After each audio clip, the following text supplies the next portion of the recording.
Do people who live in huge mansions ever worry about losing their cat? Not really. The cat isn't lost, and they tend to show up again when they're hungry. This post brought back a good memory for me.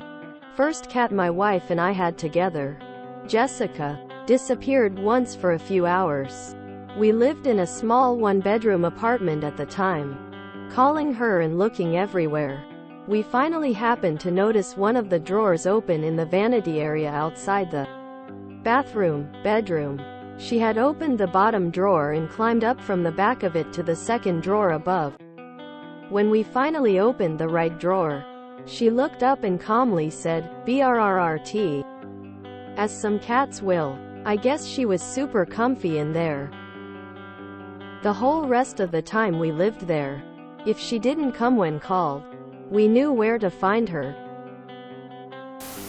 All you have to do is tap on the lid of a metal can and yell, "Kitty, kitty, kitty." And it's like they teleport in front of you. There. Problem solved.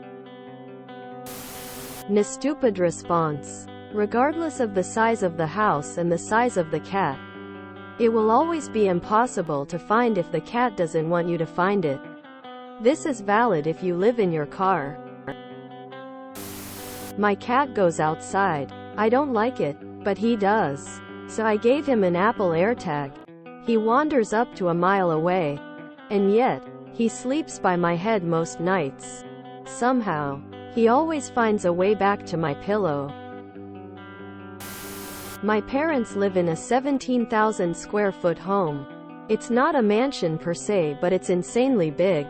No, they don't worry about their cat getting lost. The cat spends most of its time in the primary living room with them. I've considered this question before too. I have roughly one cat per 500 square feet of house currently. And they can definitely all disappear. I guess that means if I ever get rich, I can just have a lot more cats to maintain the cat-o square footage ratio. It would also be incredibly convenient to have a couple rooms where cats are never allowed. For things like houseplants and puzzles and sewing projects. Edit to actually attempt an answer to your question. I don't know anyone who lives in what I'd consider a huge mansion. But I do know cat owners who have houses that are huge compared to what I've lived in. They don't restrict where in the house their cats can go. And the cats are never absent for all that long. It's also my limited experience that the larger the house, the less hidey type spaces for cats there tend to be. In part because things are generally more neat and uncluttered. Or like they hide their clutter in giant closets. I'm not sure. As a perpetually cluttered person who could probably clutter a house 10 times the size of my current one. This post hit me on the heart because the question is based on how much you love your cat and the concern for it, the priority the animal has in your personal life. I've had the opportunity through my work to interact with a number of folks who have enormous amounts of money and massive mansions. My personal experience has been that when I've been to huge mansions, there are rarely pets wandering around areas where they host guests. Barbara Bush was an exception. Her dogs wandered the house and estate as they wanted. It is possible that they have pets that stay within their personal living spaces. But almost every personal experience I've had is that pets aren't on the radar for their life priorities. Unless the pets are unique, either specially trained, bred, etc. And those animals typically are taken care of by specialists on a day-by-day basis. Not the owner. They might be brought out to show off, but they didn't typically have the tie with their owners, like your animals might have with you. So, if they have a cat, they probably keep the cat within the personal space of their house, which is a much smaller area than the rest of their house.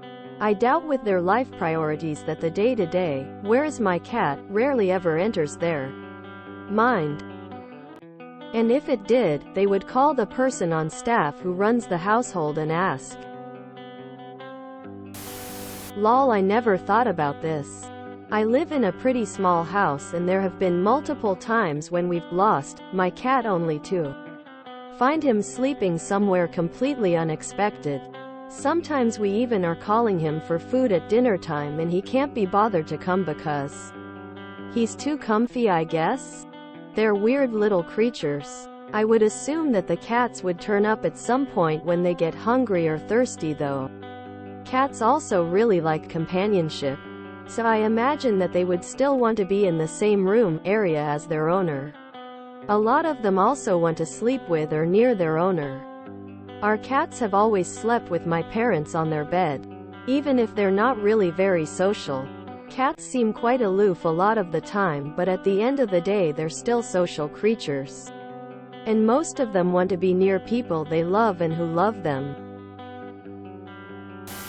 The house I rent is no mansion, but the only work for cats is keep crawl spaces closed and doors open. They always show up. I have a friend who lives in a 4-story, 7,000 square feet mansion. Her cats rarely venture off the main level.